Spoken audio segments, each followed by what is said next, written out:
आज 12 नवंबर 2025 दिन बुधवार, हिंदी तिथि अष्टमी। और आइए बात करते हैं आज के मुख्य समाचार में देश भर की तमाम बड़ी खबरों पर नजर डालते हैं। देखिए दोस्तों, सबसे पहले तो दिल्ली धमाके से जुड़े कुछ अपडेट्स। आज 12 नवंबर को भी बंद रहेगा दिल्ली का लाल किला मेट्रो स्टेशन। सुरक्षा कारणों की वजह से यह बड़ा फैसला लिया गया है। जो अभी एक दिन पहले दिल्ली में ब्लास्ट हुआ था, उसके बाद इसे 12 नवंबर तक के लिए बंद कर दिया गया। वहीं दिल्ली कार ब्लास्ट मामले के बाद केंद्रीय गृह मंत्री अमित शाह ने एक और समीक्षा बैठक की और इसमें 500 से भी ज्यादा सुरक्षा अधिकारियों की एक टीम गठित की गई, जो अब इस मामले की जांच करेगी। गृह मंत्री अमित शाह ने सख्त आदेश जारी किया, कहा कि जांच एजेंसियां अपना पूरा प्रकोप दिखाएं और दोषियों को जल्द से जल्द सजा दी जाए। इधर दिल्ली की रेखा गुप्ता सरकार ने भी मृतकों के परिवारों को 10-10 लाख रुपए की आर्थिक मदद देने का भी बड़ा ऐलान किया है। वहीं दिल्ली में धमाका हुआ तो पाकिस्तान में भी इमरजेंसी मीटिंग हुई। ब्रिटेन भी बोला कि एलओसी से दूर रहें, यानी भारत पाकिस्तान की सीमा से ब्रिटेन के नागरिक दूर रहें। दिल्ली में धमाके के बाद से ही पाकिस्तान डरा हुआ है। पाकिस्तान की वायुसेना भी अलर्ट मोड पर है। फाइटर जेट्स राजस्थान बॉर्डर पर गश्त कर रहे हैं। दिल्ली में ब्लास्ट के बाद पूरे पाकिस्तान में दहशत का माहौल है, क्योंकि कई सारे पाकिस्तानी एक्सपर्ट का ये भी कहना है कि अगर इस धमाके में पाकिस्तान का नाम आया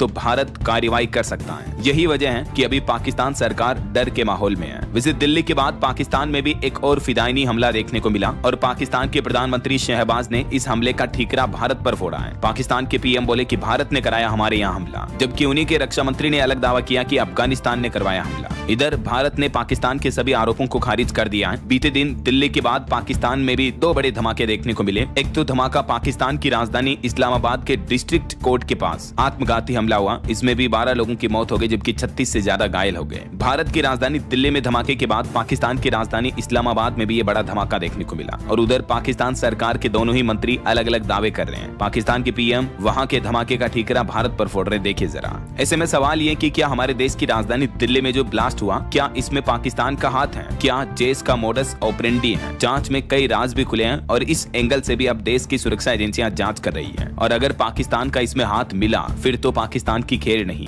ऑपरेशन सिंदूर जो इतने दिन तक पोज था, वो फिर से वापस शुरू हो जाएगा। फिलहाल अभी तक की जांच में ये खुलासे सामने आ रहे हैं कि उत्तर प्रदेश को केंद्र बना करके रचा जा रहा था आतंकी हमलों का गहरा षड्यंत्र। दिल्ली में धमाके के बाद यूपी की राजधानी लखनऊ और सहारनपुर में भी सघन छानबीन की जा रही है। दिल्ली धमाकों के बाद से ही अयोध्या की सीमा पर भी हाई अलर्ट घोषित हुआ। अफसरों की निगरानी में वाहनों की चेकिंग हो रही है और डॉक्टरी मामले सामने आने के बाद उधर जम्मू कश्मीर में भी सभी लॉकरों की जांच के आदेश दिए, क्योंकि डॉक्टर आदिल के लॉकर से AK-47 गन मिली थी। और आपको पता होगा, इस दिल्ली ब्लास्ट के पीछे कई सारे डॉक्टरों के नाम सामने आ रहे हैं, मानो डॉक्टर्स की पूरी टेरर टीम हो। Doctor Shaheen, doctor Umar, doctor Muzammil, doctor Adil समेत ये ढेर सारे डॉक्टर्स जो जैश-ए-मोहम्मद के हैंडलर्स बताए जा रहे हैं, जो अपने डॉक्टरी पैसे की आड़ में आतंकी गतिविधियों को अंजाम दे रहे थे। और वहीं दोस्तों, दिल्ली कार ब्लास्ट के बाद अब एक और नया CCTV वीडियो भी सामने आ रहा, जिसमें देखा जा रहा दिल्ली की कुछ गलियों में भगदड़ मची हुई है। दुकानें छोड़कर भागे कारोबारी। जांच टीम ने 42 सबूत भी इकट्ठा किए इससे जुड़े हैं। अभी एक दिन पहले जो दिल्ली के लाल किला मेट्रो स्टेशन की पार्किंग के पास धमाका हुआ था, उसमें अब तक 12 लोगों की मौत हो चुकी है, जबकि 20 से ज्यादा लोगों का इलाज जारी है। मरने वालों में 2 महिलाएं भी शामिल हैं। दिल्ली के चांदनी चौक के पास वाले इलाके में ये धमाका हुआ, जहां लोगों की आवाजाही बहुत ज्यादा बनी रहती है। वहीं इधर दिल्ली ब्लास्ट केस में फरीदाबाद की अल फलाह यूनिवर्सिटी भी पहुंची पुलिस। यहाँ भी कुछ खुलासे सामने आ रहे हैं कि ट्रस्ट के पैसे से होती है फंडिंग और इस यूनिवर्सिटी के तार भी आतंकी गतिविधियों से जुड़े मिले हैं। फिलहाल दिल्ली ब्लास्ट की जांच सुरक्षा एजेंसियां 3 एंगल पर कर रही हैं। सबसे पहला सवाल तो यह है कि कार में मौजूद डॉक्टर उमर ने दोपहर 3:10 से लेकर शाम को 6:22 तक क्या किया, क्योंकि CCTV फुटेज में ये बात सामने आई कि इतने समय तक कार में ही था वो डॉक्टर। तो ये सामने आने के बाद पुलिस इन 3 एंगल पर जांच कर रही है। पहला, डॉक्टर उमर के मूवमेंट। दूसरा, फरीदाबाद टेरर मॉड्यूल और विस्फोटक कहां से आए, किस तरह के लाए गए। ब्लास्ट में जिस सफेद कार का इस्तेमाल हुआ वो I-20 कार थी और उस कार के मालिक और उस कार के पूर्व मालिक दोनों को ही गिरफ्तार कर लिया गया।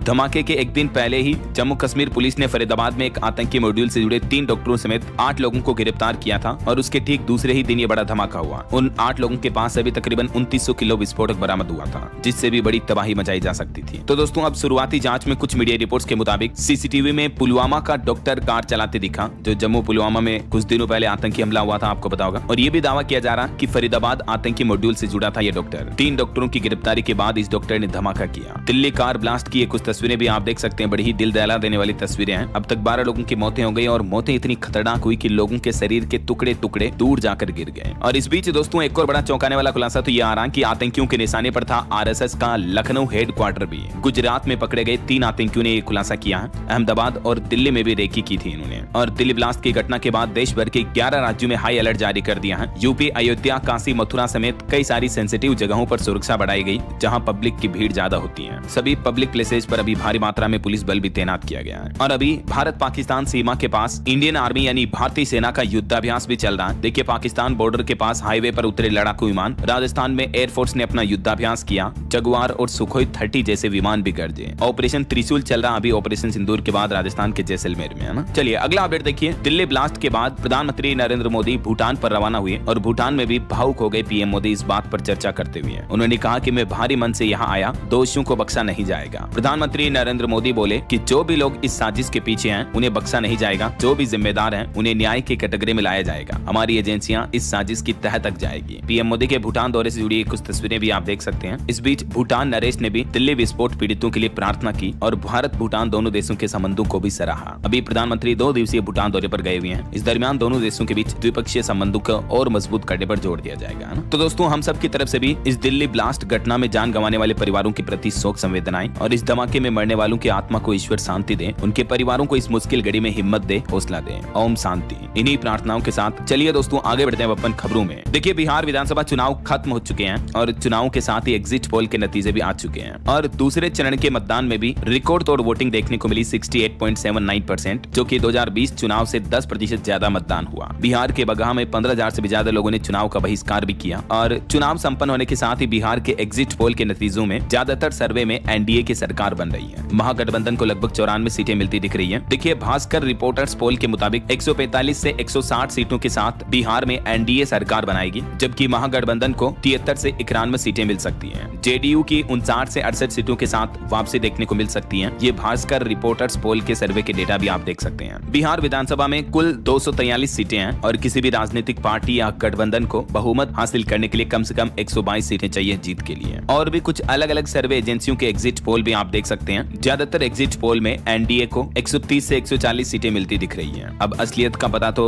जिस दिन चुनावी नतीजे आएंगे तभी पता चल पाएगा। वैसे आपको क्या लगता है दोस्तों, आपका अंदाजा, इंट्यूशन क्या कहता है कि बिहार में इस बार किसकी जीत हो सकती है? आपकी राय विचार कमेंट करके बताएगा जरूर। चलिए फिलहाल आगे बढ़ते हैं अब अपन खबरों में। देखिए अगला अपडेट, अस्पताल से निकलते वक्त मायूस दिखे बॉबी देओल, धर्मेंद्र के घर के बाहर भी जुटे उनके फैंस। अभी बॉलीवुड के दिग्गज अभिनेता धर्मेंद्र की हालत में कुछ सुधार हुआ है। सनी देओल की टीम ने ये ताजा अपडेट दिया, जबकि एक दिन पहले तो आपको पता होगा उनके निधन की भी खबरें चला दी थी। अफवाहें उड़ गई थी कि एक्टर धर्मेंद्र का निधन हो गया, लेकिन अच्छी बात यह कि अभी धीरे धीरे उनकी हेल्थ में सुधार हो रहा है। धर्मेंद्र की खराब तबीयत के चलते कई फिल्मों के प्रमोशन को भी फिलहाल रोक दिया गया है। और बॉलीवुड एक्टर धर्मेंद्र के बाद एक और हॉलीवुड एक्टर की भी मौत की झूठी अफवाहें सोशल मीडिया पर उड़ा दी गई। हॉलीवुड के स्टार है ये जैकी चैन, इनके निधन की भी खबरें चली, लेकिन ये भी अफवाहें निकली है ना। चलिए अगला अपडेट देखिए। देश की राजधानी दिल्ली में प्रदूषण को रोकने के नए प्रयास किए जा रहे हैं। अब ग्रेड 3 की पाबंदियां लागू करने का फैसला लिया गया। 5वीं तक के स्कूल ऑनलाइन या हाइब्रिड मोड पर चलाए जाएंगे। पहली से लेकर 5वीं तक की कक्षाओं के लिए दिल्ली सरकार ने यह नया आदेश जारी किया। दिल्ली में कई जगहों का AQI 423 के लगभग चल रहा और ग्रेड 3 की पाबंदियां लागू हुई, जिसके तहत राजधानी में अब कंस्ट्रक्शन का काम करवाने यानी निर्माण कार्य या तोड़फोड़ पर रोक रहेगी। और ग्रेड 3 की पाबंदियों में और दिल्ली में क्या क्या नए आदेश जारी हुए जिनकी भी जानकारी आप देख सकते हैं। डीजल ट्रकों की एंट्री बंद होगी, जरूरी सामान वालों को छूट मिलेगी, गैर जरूरी निर्माण तोड़फोड़ वगैरह ये काम बंद रहेंगे। BS3 पेट्रोल और BS4 डीजल वाहनों पर भी प्रतिबंध लगा वगैरह वगैरह ना। क्योंकि दोस्तों दिल्ली की हवा काफी गंभीर चल रही है। इस सीजन में पहली बार इस हद तक प्रदूषित हुई दिल्ली की हवा AQI 400 के पार चल रहा है। मानो दिल्ली की हवा में पूरा जहर सा घुला हो, इतना बेहिसाब प्रदूषण बढ़ा हुआ है। यही वजह कि दिल्ली NCR में बढ़ते प्रदूषण के चलते ये नए आदेश लागू हुए है ना। चलिए अगला अपडेट आ रहा कि मुकेश अंबानी की कंपनी रिलायंस पर CBI जांच हो सकती है। ONGC पाइपलाइन से 13,700 करोड़ की गैस चोरी करने का आरोप लगा उन पर, जबकि कंपनी बोली थी कि गैस खुद आई थी। तो इस मामले पर अब CBI जांच की रिपोर्ट्स भी आ रही हैं। और देखिए भारतीय कंपनियों ने भी रशिया के ऑयल ऑर्डर देना बंद कर दिया है। दिसंबर से रिलायंस समेत 5 बड़ी कंपनियां रूसी तेल नहीं खरीदेगी। और इस बीच खबर आ रही कि अमेरिकी राष्ट्रपति डोनाल्ड ट्रंप भारत पर टैरिफ भी घटाएंगे। हाल ही में आपको पता होगा कुछ अमेरिकी प्रतिबंधों के बाद भारतीय ऑयल कंपनियों ने रूस से कच्चे तेल क्रूड ऑयल की खरीदारी भी बंद कर दी है। और ये फैसला अमेरिकी प्रतिबंधों और भारत अमेरिका व्यापार वार्तालाप के बीच लिया गया है। इससे पहले आपको पता होगा अगस्त महीने में अमेरिकी राष्ट्रपति डोनाल्ड ट्रंप ने भारत पर 50% टैरिफ लगा दिया था। तो अभी ट्रंप का कहना है कि हम भारत पर टैरिफ घटाएंगे। उन्होंने कहा कि नई ट्रेड डील जल्दी हो सकती है। अमेरिका के प्रेसिडेंट ट्रंप बोले कि भारतीयों को मुझसे अभी प्यार नहीं लेकिन फिर से करने लगेंगे। तो ट्रंप की ये बयानबाजी भी देखने को मिली। इस बीच भारत के वाणिज्य मंत्री पीयूष गोयल का कहना है कि भारत अमेरिका व्यापार सौदों में किसानों, डेयरी, श्रमिकों, इनके हितों से किसी भी तरह का समझौता नहीं किया जाएगा। चाहे भारत अमेरिका के बीच व्यापार डील होती भी है तो भी किसान भाई लोगों, डेयरी पालकों और श्रमिकों को विशेष ध्यान में रखा जाएगा, है ना। चलिए अगली बड़ी खबर देखिए। पतंजलि कंपनी के धोखा वाले च्यवनप्राश एड पर दिल्ली अक्टूबर में छठे महीने 20 जरूरी चीजों का इंडेक्स 3.6% गिरा। सब्जियां, दाल, चावल वगैरह ये 51% तक सस्ते हुए हैं। कुछ चीजों में गिरावट देखने को मिली है। तो यही वजह है कि इस महीने नवंबर में रिटेल इन्फ्लेशन रेट यानी खुदरा महंगाई दर में ये बड़ी गिरावट देखने को मिल सकती है ना। चलिए अगला अपडेट देखिए। सोना चांदी के भाव पर खबर आ रही कि सोना 1688 रुपए बढ़कर अभी 1,24,000 रुपए प्रति 10 ग्राम पर पहुंच चुका है। बीते 2 दिन के अंदर अंदर सोना 4,000 रुपए तक महंगा हुआ है, जबकि चांदी में अभी एक दिन में ही 3,117 रुपए की बढ़ोतरी हुई और अभी चांदी का भाव 1,55,000 रुपए प्रति किलो पहुंच चुका है। बाकी और भी अलग अलग कैरेट के हिसाब से सोने की कीमतें क्या चल रही हैं स्क्रीन पर आप देख सकते हैं। वहीं दोस्तों भारत के ग्रोथ को लेकर कुछ रिपोर्ट सामने आ रही देखिए आप कि अगले साल 2026 तक भारत देश दुनिया का तीसरा सबसे बड़ा कंज्यूमर मार्केट बनने की राह पर आगे बढ़ रहा है। और ये रिपोर्ट्स कोई भारतीय एजेंसियों ने जारी नहीं की, बल्कि देखिए यूबीएस ने अपनी लेटेस्ट रिपोर्ट में भारत की जीडीपी ग्रोथ को लेकर ये बात कही है। और भारत के ग्रोथ पर स्विट्जरलैंड के बैंक ने भी मुहर लगाई, कहा कि भारत इतिहास रचने से बस 3 साल दूर है। यूबीएस ग्लोबल रिसर्च की रिपोर्ट के मुताबिक भारत की जीडीपी ग्रोथ रेट साल 2028 से 30 तक के बीच औसतन 6.5% रहने का अनुमान है, जिससे हमारा देश 2026 तक दुनिया का तीसरा सबसे बड़ा उपभोक्ता बाजार बन जाएगा और 2028 तक दुनिया की तीसरी सबसे बड़ी अर्थव्यवस्था यानी इकोनॉमी भी बन जाएगा। यानी 2028 तक भारत की 3rd लार्जेस्ट अर्थव्यवस्था बनेगा हमारा देश भारत। यूबीएस ने अपनी रिपोर्ट्स में कहा कि अमेरिका और चीन की रफ्तार अभी धीमी हुई है, जबकि भारत ने सबसे तेज ग्रोथ लाइन पकड़ रखी है। अगले साल 2026 तक तो अमेरिका और चीन से बस 2 पायदान नीचे रहेगा हमारा भारत। कंज्यूमर मार्केट में तो तीसरा सबसे बड़ा बाजार बन जाएगा, 3rd लार्जेस्ट कंज्यूमर मार्केट बनेगा इंडिया। इसके अलावा 2028 तक जर्मनी को भी पीछे छोड़कर भारत 3rd लार्जेस्ट इकोनॉमी बन जाएगा। तो ये एक अच्छी बात है, अच्छी रिपोर्ट है। चलिए अगला अपडेट देखिए दोस्तों। केंद्र सरकार ने साइबर अपराध रिपोर्टिंग पोर्टल शुरू किया, क्योंकि हाल ही में भारत में साइबर अपराध तेजी से बढ़ रहे हैं। यही वजह है कि अब टेक्नोलॉजी के सेक्टर में भारत और एडवांस हो रहा है। बढ़ते डिजिटल खतरे से निपटने के लिए सरकार ने एक नया प्लान बनाया है। आजकल आपको पता होगा online banking, shopping, social media और डिजिटल पेमेंट ने लोगों के काम तो आसान कर दिए हैं, लेकिन इन चीजों की वजह से साइबर अपराध भी बढ़े हैं। अब ठग फोन कॉल या मैसेज के जरिए ही नहीं, बल्कि आपके मोबाइल कंप्यूटर में घुसकर भी डेटा चुराते हैं, वायरस वगैरह के जरिए, राइट। तो इसके लिए सरकार की तरफ से साइबर क्राइम पोर्टल पर एक नया अभियान भी चला रखा अभी, साइबर सेफ इंडिया के नाम से। और बाकी अगर आपके साथ किसी तरह की धोखाधड़ी हो जाती है तो तुरंत आप 1930 इस साइबर हेल्पलाइन नंबर पर कॉल करें, शिकायत दर्ज कराएं, या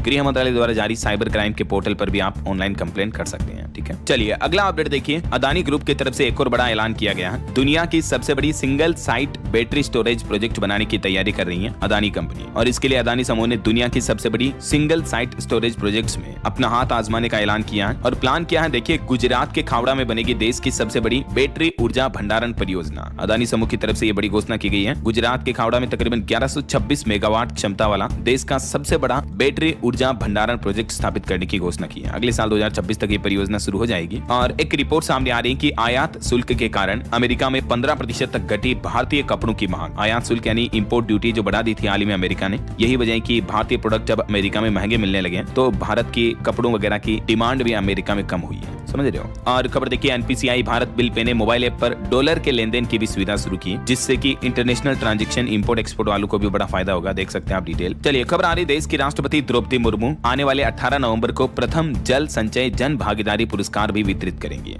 नई दिल्ली के विज्ञान भवन में यह कार्यक्रम का आयोजन होगा। वहीं राजस्थान सरकार का प्लान है, राजस्थान में होगा खेलो इंडिया यूनिवर्सिटी गेम्स का आयोजन। भव्य आयोजन की तैयारियां भी शुरू हो चुकी हैं। इसी महीने 24 नवंबर से शुरू होगा ये, जो कि 5 दिसंबर तक चलेगा। चलिए खबर देखिए, उत्तर प्रदेश बोर्ड ने बदला परीक्षा का time table. High school, inter का हिंदी परीक्षा का एग्जाम अब अलग अलग पालियों में होगा। ठीक है, तो हाल ही में जो यूपी बोर्ड ने एग्जाम टाइम टेबल जारी किया था उसमें कुछ चेंजेस, बदलाव किए हैं। तो आप यूपी बोर्ड के ऑफिशियल पोर्टल से नया टाइम टेबल डाउनलोड कर ले, है ना। देख सकते हैं आप कुछ डिटेल जानकारी भी। चलिए दोस्तों, खबर आ रही है, बिहार विधानसभा चुनाव के साथ ही देश के 7 राज्यों में 8 विधानसभा सीटों पर उपचुनाव भी संपन्न हो चुके हैं। राजस्थान की अंता सीट पर 80% मतदान हुआ, जबकि पंजाब की तरन तारण सीट पर 61% वोटिंग हुई। सभी के नतीजे 14 नवंबर को आएंगे। किन किन राज्यों की विधानसभा लोकसभा में ये उपचुनाव हुए हैं, जिसकी डिटेल जानकारी भी आप देख सकते हैं। और बड़ी खबर देखिए, तमिलनाडु और पश्चिम बंगाल में SIR मुद्दे को लेकर सुप्रीम कोर्ट ने इलेक्शन कमीशन से जवाब मांगा। 2 सप्ताह का समय दिया। मद्रास और कलकत्ता हाईकोर्ट को सुनवाई करने से रोका, क्योंकि बंगाल सरकार और पश्चिम बंगाल गवर्नमेंट जो है चुनाव आयोग के SIR अभियान का विरोध कर रहे हैं। तो इस पर चुनाव आयोग से सुप्रीम कोर्ट ने 2 सप्ताह के अंदर अंदर जवाब भी मांगा।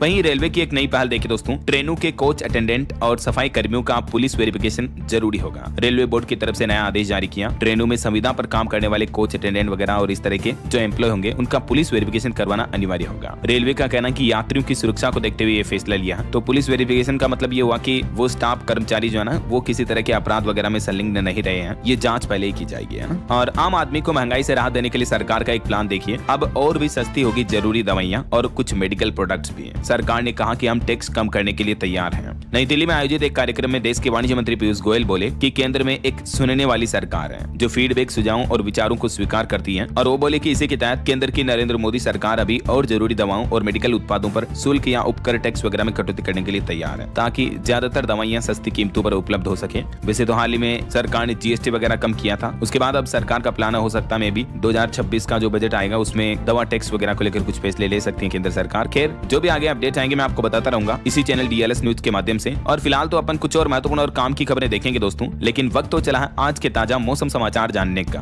और हाँ दोस्तों, एक छोटी सी रिक्वेस्ट आपसे ये है कि अगर आप DLS न्यूज चैनल से अभी तक भी जुड़े नहीं हो तो जुड़ जाइए। चैनल को सब्सक्राइब करके बेल आइकन जरूर दबा देना और इस वीडियो पर एक लाइक और शेयर भी कर देना, ठीक है, ताकि आप और हम आपस में जुड़े रहेंगे। और आपके अपने DLS भाई के साथ आप कनेक्टेड रहोगे तो आपको रोजाना की ताजा खबरें, महत्वपूर्ण मुख्य समाचार और सरकार की तरफ से जब भी कोई नई स्कीम शुरू की जाती है या कोई भी बड़ा ऐलान, बड़ी घोषणा की जाती है, तो सबसे पहले आपको आपके मोबाइल पर मिल जाएंगे ये अपडेट इस चैनल DLS न्यूज के माध्यम से, ठीक है ना। तभी तो मैं आपको रोजाना कहता हूँ कि यार जुड़ा रहा करो, चैनल को सब्सक्राइब वगैरह कर लो, घंटी का बटन भी दबा देना। खैर, अपनी बातें करेंगे ढेर सारी कभी बाद में। फिलहाल सीधा आगे बढ़ते हैं मौसम अपडेट में। तो देखिए दोस्तों, ठंडी हवाओं ने जमा दिया पूरे उत्तर भारत को। कई राज्यों में तापमान तेजी से लुढ़क रहा, ठंड बढ़ रही है। कुछ अलग अलग राज्यों के मौसम की स्थितियां देखिए आप। राजस्थान में सर्दी बरकरार है, शीतलहर का असर दिख रहा है। फतेहपुर, नागौर, करौली, दौसा में तो तापमान 10 डिग्री से भी नीचे पहुंचा। इधर मध्य प्रदेश के भी कई जिलों में शिमला जैसी ठंड देखने को मिल रही है, भोपाल, मसूरी वगैरह। और MP के भी 14 जिलों में सीवियर कोल्ड वेव का अलर्ट है, क्योंकि पहाड़ी राज्यों जम्मू कश्मीर, हिमाचल वगैरह में जो बर्फबारी हो रही है ना, तो इसका असर मध्य प्रदेश में भी दिख रहा है। और इधर छत्तीसगढ़ में देखिए, मेन पार्ट में पारा 4 डिग्री तक पहुंचा। सुबह सुबह ओस की बूंदे तो बर्फ बनकर जमने लगी है। दुर्ग में रात का पारा भी 7 डिग्री तक कम हुआ। अभी छत्तीसगढ़ के उत्तरी हिस्से में शीतलहर चलने की भी चेतावनी है। और पहाड़ी राज्य हिमाचल के मौसम की स्थितियां देखिए, शिमला से ठंडी तो मैदानी इलाकों की रातें चल रही है। हालांकि मंडी, बिलासपुर में अभी कोहरे की चेतावनी है। हिमाचल के भी 3 शहरों में 10 डिग्री से नीचे गिरा तापमान। इधर पंजाब के भी 6 जिलों में कोल्ड वेव का येलो अलर्ट जारी हुआ। अगले 48 घंटों में 2 डिग्री तक और तापमान गिर सकता है, तो इस वजह से ठंड और भी ज्यादा बढ़ेगी। हरियाणा राज्य में भी अगले 2 दिन लोगों को कपकपाएगी शीतलहर। राजस्थान से लगते 7 जिलों में हरियाणा में येलो अलर्ट जारी हुआ। तो इधर मैदानी इलाकों वाले राज्यों में मध्य भारत और उत्तर भारत में बारिश वगैरह की चेतावनी तो नहीं है, लेकिन 12-13 नवंबर को आज और कल कुछ राज्यों में जरूर आंधी बारिश का पूर्वानुमान जारी किया मौसम विभाग ने, जिसमें ज्यादातर दक्षिण भारत के राज्य शामिल हैं। देखिए आप अगले 24 घंटों के दौरान देश भर में मौसम की संभावित गतिविधि क्या रह सकती है। तो केरल, तमिलनाडु और अंडमान निकोबार, ये 3-4 ऐसी जगह हैं जहां हल्की से मध्यम बारिश देखने को मिल सकती है। और लक्षद्वीप में भी कहीं कहीं हल्की बारिश हो सकती है, ठीक है ना। बाकी सभी राज्यों में मौसम शुष्क रहेगा, साफ रहेगा। चलिए साथ के साथ कुछ मार्केट अपडेट्स पर भी नजर डाल लेते हैं। देखिए बीते दिन भारतीय शेयर बाजार में 336 अंक की बढ़ोतरी देखने को मिली। निफ्टी भी 25,700 के पार पहुंचा और सेंसेक्स 336 अंक बढ़कर 83,871 पर बंद हुआ। और निवेशकों के लिए अपडेट आ रहा, फिजिक्स वाला और MV फोटोवोल्टिक पावर के IPO ओपन हो चुके हैं, जिनमें आप 13 नवंबर तक निवेश कर पाएंगे। फिजिक्स वाला का IPO, जो कि एक एजुकेशनल कंपनी है, यूट्यूब चैनल से इन्होंने शुरुआत की और अब इनकी कंपनी की वैल्यूएशन 30,000 करोड़ तक पहुंच चुकी है। अलग सर के बारे में तो आपने सुना होगा, अलग पांडे, कांग्रेस उनको IPO के लिए।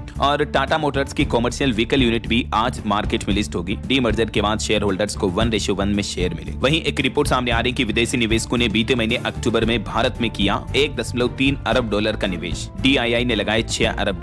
और अक्टूबर में SIP म्यूचुअल फंड इनफ्लो भी बढ़कर 29,529 करोड़ हुआ। निवेशकों का भरोसा बरकरार है। अभी अक्टूबर महीने तक म्यूचुअल फंड इंडस्ट्री का टोटल AUM 79.87 लाख करोड़ रुपए के रिकॉर्ड स्तर पर पहुंच चुका है। हालांकि फिर भी पिछले महीनों की तुलना में देखा जाए तो इक्विटी म्यूचुअल फंड में अक्टूबर महीने में मासिक आधार पर निवेश 19% तक गिरा है। वहीं भारत के डिफेंस एक्सपोर्ट पर खबर आ रही कि भारत का रक्षा निर्यात भी 6,500 करोड़ से ऊपर पहुंच चुका है। वैश्विक मंच पर बढ़ी मेड इन इंडिया की पहचान। खुद रक्षा मंत्री राजनाथ सिंह ने आंकड़े जारी करते हुए बताया कि 2024-25 वित्त वर्ष में भारत ने 1.5 लाख करोड़ रुपए से भी ज्यादा का रक्षा उत्पादन हासिल किया और देश के डिफेंस एक्सपोर्ट में भी अच्छी खासी बढ़ोतरी हो रही है ना। और दिल्ली लाल किला ब्लास्ट के बाद डिफेंस सेक्टर के शेयरों में भी तेजी देखने को मिली। मिसाइल व लड़ाकू विमान बनाने वाली कंपनियों के स्टॉक में 3 से 6% तक की तेजी देखने को मिली है। निफ्टी डिफेंस इंडेक्स भी 2% तक उछाल में रहा। ओके। ओके, और चलिए मार्केट अपडेट्स के बाद आगे बढ़ते हैं अपन खबरों में। देखिए हिमाचल प्रदेश शिक्षा विभाग ने बड़ा निर्णय लिया। डाउनग्रेड स्कूलों पर नहीं बदलेगा फैसला, शिक्षक हटाने का निर्देश जारी किया। डाउनग्रेड किए गए स्कूलों पर अब अपने फैसले बरकरार रखेगा हिमाचल शिक्षा विभाग। वहीं देखिए हरियाणा में सरकारी शिक्षकों को गर्मी सीवर की मेहनत का इनाम मिला। नवंबर से जनवरी में मिलेंगे 3 प्रतिपूर्ति अवकाश। जेबीटी नियमों में भी बदलाव किया। हरियाणा के सरकारी स्कूलों में ग्रीष्मकालीन अवकाश को लेकर शिक्षा मंत्री ने आदेश जारी किए। और खबर है मध्य प्रदेश में लाडली बहनों को आज 12 नवंबर से ही मिलेंगे 1500 रुपए हर महीना। मध्य प्रदेश के मुख्यमंत्री मोहन यादव की कैबिनेट बैठक में यह बड़ा फैसला लिया गया। अभी इतने दिन जो 1250 रुपए मिल रहे थे तो उसमें 250 रुपए की बढ़ोतरी कर दी है और अब मध्य प्रदेश की 1 करोड़ 26 लाख लाडली महिलाओं को 1500 रुपए हर महीने दिए जाएंगे, है ना। आज से ये बढ़ी हुई राशि लागू हो जाएगी। और नक्सलवाद के खात्मे पर बड़ी खबर देखिए। छत्तीसगढ़ महाराष्ट्र बॉर्डर पर 6 नक्सलियों का एनकाउंटर किया गया। एक को जिंदा पकड़ा, शव और ऑटोमेटिक हथियार भी बरामद हुए।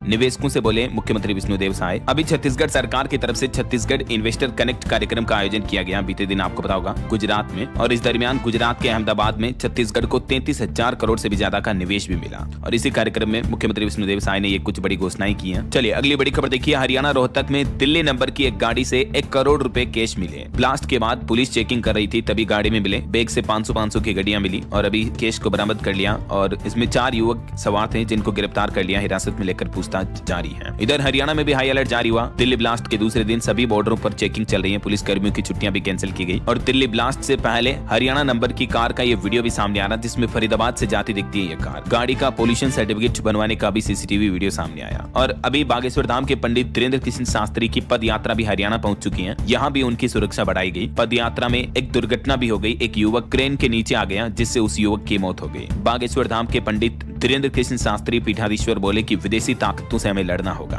अभी सनातन एकता पद यात्रा चल रही है, जो चौथे दिन हरियाणा में समाप्त हो गई। और एक बड़ी बस अग्निकांड की दुर्घटना और देखने को मिली। तेलंगाना में नेशनल हाईवे 65 पर चलती बस में आग लग गई। वो तो ड्राइवर ने अपनी सूझबूझ से सभी 29 यात्रियों को तुरंत नीचे उतार दिया, तो बाल बाल बच गए। आग लगने के कारणों की जांच अभी भी जारी है। बाकी हाल ही में आपको पता होगा कई अलग अलग राज्यों में बस अग्निकांड के मामले देखने को मिले, जिसमें कई लोगों की जिंदा जलकर जान चली गई थी, राइट। और दोस्तों एक अंतर्राष्ट्रीय बड़ी दुर्घटना देखिए। तुर्की एयरफोर्स का कार्गो विमान जॉर्जिया अजरबैजान बॉर्डर के पास क्रैश हो गया। इसमें 20 लोग सवार थे। हालांकि अभी तक इस हादसे में कितने लोगों की मौत हुई है इसकी आधिकारिक पुष्टि नहीं हो पाई है। चलिए स्पोर्ट्स न्यूज से खबर देखिए। पंजाब की महिला क्रिकेटर्स को सरकार ने अब बड़ा तोहफा दिया है। वर्ल्ड कप के 9 दिन बाद 1.5 करोड़ का इनाम देने का ऐलान किया है। हरमनप्रीत डीएसपी बनी, हरलीन अमनजोत को नौकरी नहीं मिली। वहीं भारत के लिए गर्व की बात देखिए। सम्राट राणा ने वर्ल्ड शूटिंग चैंपियनशिप में गोल्ड दिलाया। भारत 9 मेडल के साथ नंबर 2 पर आया। Manu Esha 10 meter air pistol में मेडल चुकी है। चलिए आगे बढ़ते खबरों में देखिए आप। अतिक्रमण पर सैटेलाइट की पैनी नजर रहेगी। देश का पहला एआई लैंड गार्जियन बनकर तैयार हुआ। स्मार्ट सिटी की नई मिसाल बनेगा ग्रेटर नोएडा। आए दिन आपको पता होगा कई जगहों पर सरकारी जमीन पर जो अतिक्रमण के मामले देखने को मिलते हैं, फिर प्रशासन बुलडोजर वगैरह चलाता है। तो ऐसे मामलों पर अब ग्रेटर नोएडा प्राधिकरण ने भारतीय अंतरिक्ष एजेंसी इसरो के साथ मिलकर एक नई एआई आधारित प्रणाली विकसित की है। और इस प्रणाली का उद्देश्य है भूमि प्रबंधन करना और अतिक्रमण पर रोक लगाना। तो सैटेलाइट के जरिए डिटेक्ट किया जाएगा ना। और खबर देखिए। दिल्ली ब्लास्ट के बाद उड़ीसा राज्य में भी हाई अलर्ट जारी हुआ। जगन्नाथपुरी मंदिर की सुरक्षा बढ़ाई गई। समुद्र तटों पर विशेष निगरानी रखी जाएगी। और सरकार के टैक्स कलेक्शन पर रिपोर्ट आ रही। प्रत्यक्ष कर संग्रह 7% बढ़कर 12.92 लाख करोड़ के पार पहुंचा। सरकार की तरफ से आंकड़े जारी किए गए। चालू वित्त वर्ष में अब तक इतना टैक्स कलेक्शन हुआ है। वहीं देखिए उत्तर प्रदेश वासियों के लिए बिजली बिल राहत योजना शुरू की है योगी सरकार ने। लेकिन 3 मौके देगी सरकार। फिर भी अगर आपने अपना बकाया बिजली बिल जमा नहीं किया तो फिर डिफॉल्टर घोषित कर दिया जाएगा। नए नियम के मुताबिक 1 महीने जमा न करने पर 50, 2 महीने पर 150 और 3 महीने पर 300 डिफॉल्टर धनराशि लगाई जाएगी। और 3 बार के बाद भी अगर जमा नहीं किया जाता तो फिर डिफॉल्टर घोषित कर दिया जाएगा। तो उत्तर प्रदेश में बकाया बिजली उपभोक्ताओं के लिए ये अभी यूपी की योगी सरकार की योजना चलाई जा रही है। और वहीं वित्त मंत्रालय आज सरकारी बैंकों के प्रमुखों के साथ तिमाही आंकड़ों की समीक्षा करेगा। आज बुधवार को इस मामले में बैठक होने जा रही है। और एक रिपोर्ट सामने आ रही है रोजगार पर देखिए आप। भारत बन रहा वैश्विक प्रतिभा का केंद्र। रोजगार योग्यता बढ़कर 56.35% हुई। सर्वेक्षण में यह बड़ा खुलासा सामने आ रहा इंडिया स्किल रिपोर्ट 2026 में। वहीं एडेको जॉब रिपोर्ट्स के मुताबिक भी भारत में त्योहारों के दौरान नौकरियों में 17% का इजाफा हुआ। गिग और अस्थायी पदों पर नियुक्तियां बढ़ी है।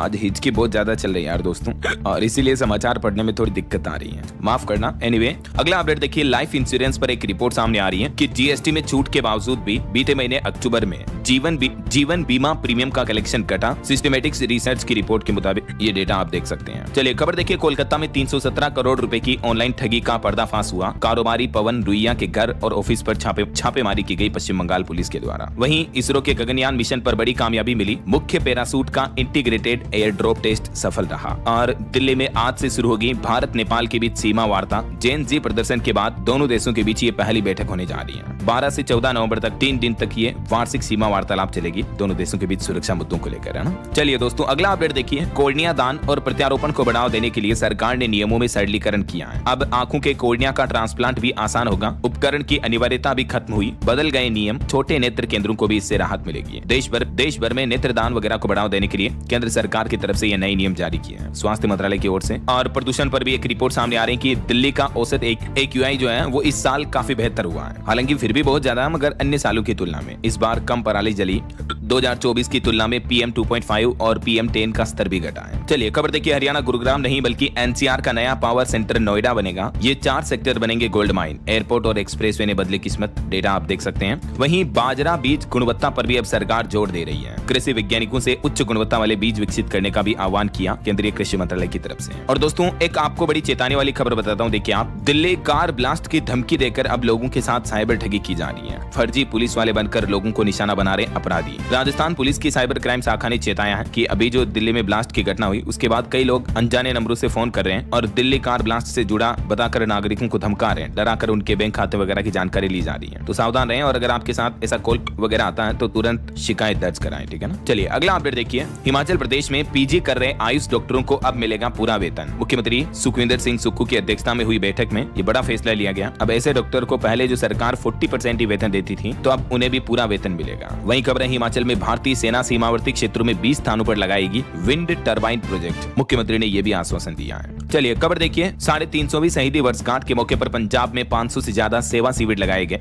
भगवंत मान सरकार की तरफ से इसको लेकर इंतजाम भी किए गए हैं। और वहीं खबर आ रही, टाटा घराने में बड़ा फेरबदल हुआ। नोएल टाटा के बेटे को भी अब बड़ी जिम्मेदारी मिली। दरअसल टाटा ट्रस्ट में नई पीढ़ी, नई जनरेशन की एंट्री हुई और नोएल टाटा के बेटे नेविल टाटा भी टाटा ट्रस्ट बोर्ड में शामिल हुए हैं। श्री निवासन का कार्यकाल भी बढ़ा। वही देखिए दोस्तों, उत्तर प्रदेश में बनेंगे 11 और एक्सप्रेसवे। तैयार होगा 1500 किलोमीटर से ज्यादा बड़ा नेटवर्क। किन किन इलाकों में ये बनाए जाएंगे, जिनसे उत्तर प्रदेश की दिल्ली, मध्य प्रदेश, राजस्थान, बिहार जैसे पड़ोसी राज्यों से कनेक्टिविटी और भी बढ़ेगी, है ना। जानकारी आप देख सकते हैं। इस रूट पर ये एक्सप्रेसवे बनेंगे। और टेक न्यूज से खबर देखिए। गूगल जल्द ही लाने जा रहा अपने AI मॉडल नैनो बनाना का मॉडल 2, जिससे अब आप और भी एडवांस इमेज जनरेट कर पाएंगे। वहीं दोस्तों, YouTube ने भी एक नया आस्क बटन जोड़ा है अपने प्लेटफॉर्म पर, जिससे आपका वीडियो देखने का एक्सपीरियंस ही बदल जाएगा। जेमिनी AI की मदद से आस्क बटन के जरिए जो भी आप वीडियो देख रहे हैं उसके बारे में आप सीधे AI से सवाल पूछ पाएंगे, उसका सारांश ले पाएंगे, है ना। वही देखिए, फेसबुक कंपनी मेटा ने भी एक बड़ा फैसला लिया। इन जगहों से गायब हो जाएगा फेसबुक का लाइक बटन। दरअसल इंटरनेट पर फेसबुक को सबसे ज्यादा पहचान दिलाने वाला लाइक बटन एक्सटर्नल साइट्स पर 10 फरवरी से नहीं दिखेगा। यानी जहां फेसबुक की इम्ड पोस्ट वगैरह होती है ना, वहां अब आपको लाइक बटन नहीं दिखाई देगा ऐसा। और वहीं दोस्तों, व्हाट्सएप में भी जल्दी आपको फेसबुक और इंस्टाग्राम की तरह यूजर नेम चूज करने का ऑप्शन भी मिलेगा। चलिए बड़ी खबर आ रही, भारत कनाडा तनाव के बाद पहली बार विदेश मंत्री एस जयशंकर ओटावा जाएंगे। G7 देशों की बैठक में शामिल होंगे। आज 12 नवंबर को कनाडा का दौरा करेंगे विदेश मंत्री। वहीं खबर आ रही, Bharat global med safety week अभियान में शामिल हुआ। दवाओं के सुरक्षित उपयोग को बढ़ावा देने के लिए भारत सरकार की तरफ से यह बड़ा फैसला लिया गया। और खबर है, biomass based hydrogen pilot project के लिए भी 100 करोड़ रुपए की योजना की घोषणा की है केंद्रीय मंत्री की तरफ से। वहीं एक रिपोर्ट सामने आ रही कि भारत में जन औषधि केंद्रों की संख्या 10,000 के पार पहुंच चुकी है। केंद्रीय मंत्री ने कहा कि राष्ट्र निर्माण में डॉक्टर्स और मेडिकल इकोसिस्टम की महत्वपूर्ण भूमिका है। और खबर आ रही, इथियोपिया 2027 में COP32 जलवायु शिखर सम्मेलन की मेजबानी करेगा। वहीं देखिए, ऑपरेशन नन्हे फरिश्ते के तहत RPF के जवानों ने इस साल जनवरी से लेकर अक्टूबर तक 16,000 से भी ज्यादा बच्चों को बचाया। मिशन जीवन रक्षा अभियान के तहत इतने बच्चों की जान बचाई। रेलवे के RPF जवानों को वाकई में सैल्यूट। रेल मंत्रालय की तरफ से खुद ये डेटा बताए गए हैं। और खबर आ रही, पर्यावरण, वन और जलवायु परिवर्तन मंत्रालय 13 नवंबर से उत्तराखंड के अल्मोड़ा में 3 दिन का हिमालयन सम्मेलन आयोजित करेगा। वहीं देखिए दोस्तों, NHRC ने नवंबर 2025 के लिए 2 सप्ताह की ऑनलाइन इंटर्नशिप भी शुरू की